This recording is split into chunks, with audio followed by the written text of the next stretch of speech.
Assalamualaikum warahmatullahi wabarakatuh.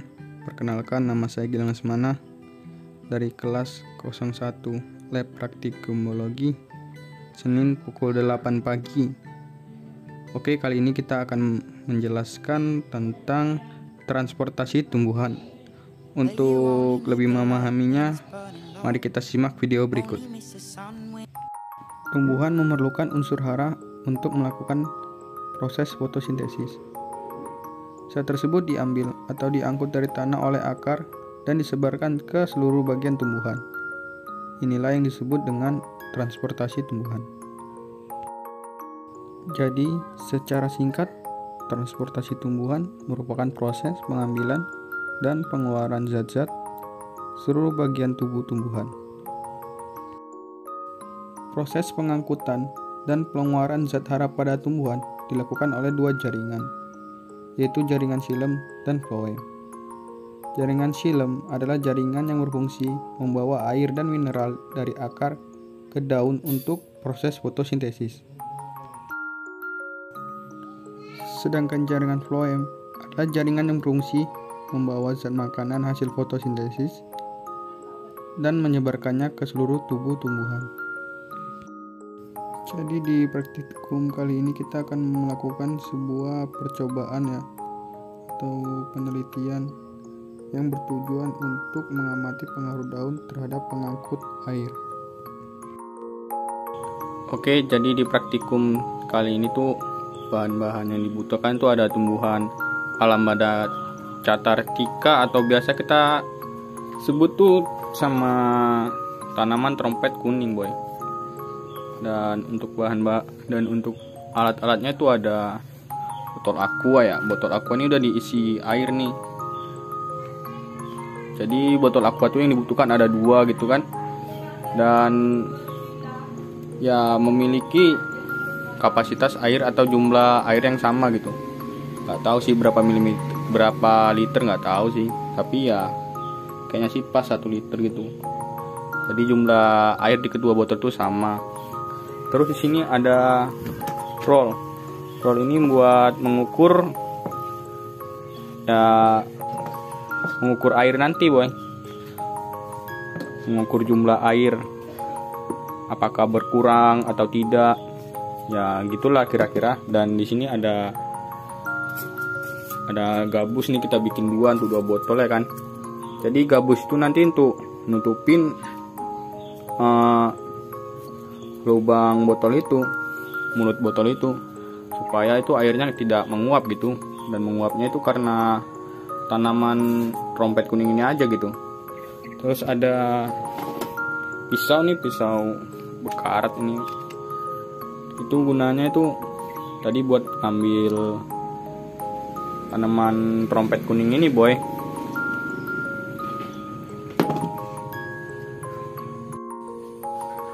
Untuk cara kerjanya itu gampang banget gitu. Pertama itu kita butuhin tuh 2 tanaman bunga trompet kayak gini tuh ya kan. Udah dipotong gitu. Udah dipotong ya, kira-kira bisa masuk lah, bisa cocok lah di botol aqua kan. Terus yang satunya itu kita botakin, boy. Kita botakin sampai daunnya habis gitu. Botakin. Pakai tangan aja lah ya kan. Botakin aja terus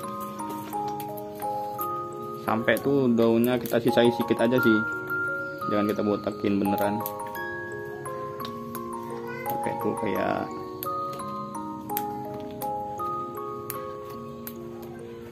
gini sih udah bisa sih. Kasih dikit aja nih daunnya. Terus yang satu lagi kita biarin daunnya tuh banyak ini.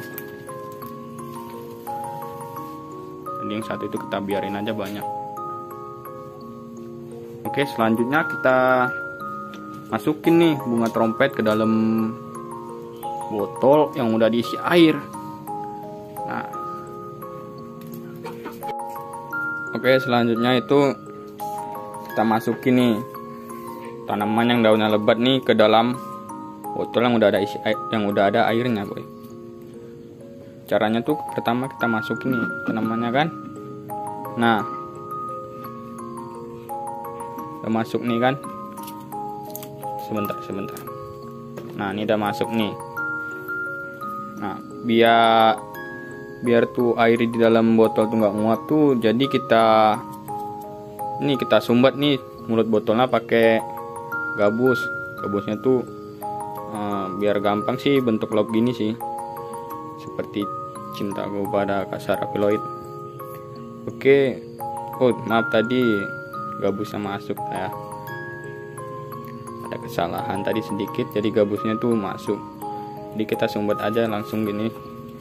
Nah, itu bakal tertutup rapat gitu Bang. Nah,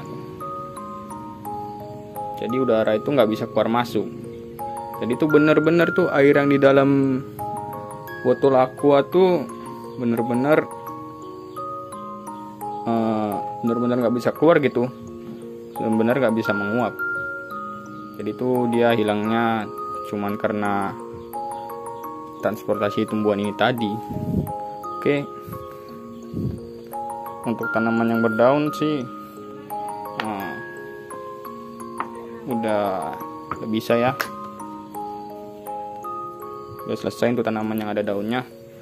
Yang kedua sama aja sih, tanaman yang ada daunnya juga gitu, dimasukin dulu, kasih gabus berbentuk lop ya kayak tadi sih, lop seperti Cintaku Pada Kak Sarah Piloid sih. Aduh, ngeri. Kita masukin sampai dalam. Nah, kalau udah dalam baru kita sumbat nih mulutnya pakai gabus tuh. Nah, kelihatan kan jadi jadi tutup rapat gitu, jadi udara nggak bisa keluar gitu. Oke.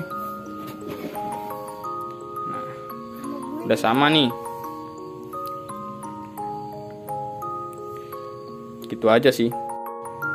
Untuk selanjutnya itu volume air di kedua botol ini tuh setiap harinya itu kita ukur gitu, kayak hari pertama berapa sentimeter pada tanaman yang berdaun lebat dan berapa sentimeter pada botol dengan tanaman yang ada daunnya, dan seterusnya sampai hari ke-7, karena praktikum kali ini tuh disuruh sampai 7 hari ya.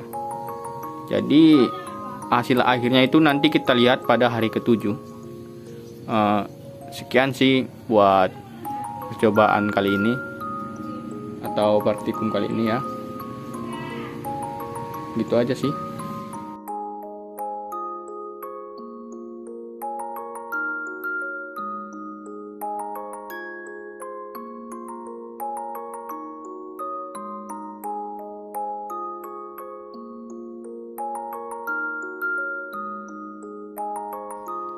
Jadi, hasil praktikum kali ini ialah tumbuhan yang memiliki banyak daun semakin hari semakin layu, hingga hampir mati pada hari ke-7, dan jumlah air yang berkurang pada botol lebih banyak dibandingkan botol dengan tanaman yang tidak memiliki daun.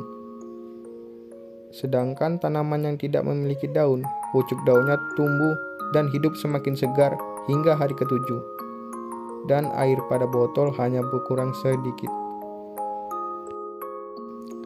Jadi dapat kita simpulkan, pada tanaman alamanda yang berdaun lebat, terjadi transportasi tumbuhan ditandai dengan jumlah air yang berkurang cukup banyak.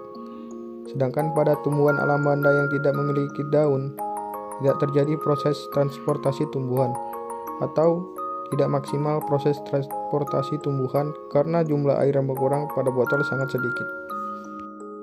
Sekian dari saya, kurang dan lebihnya saya mohon maaf. Assalamualaikum warahmatullahi wabarakatuh.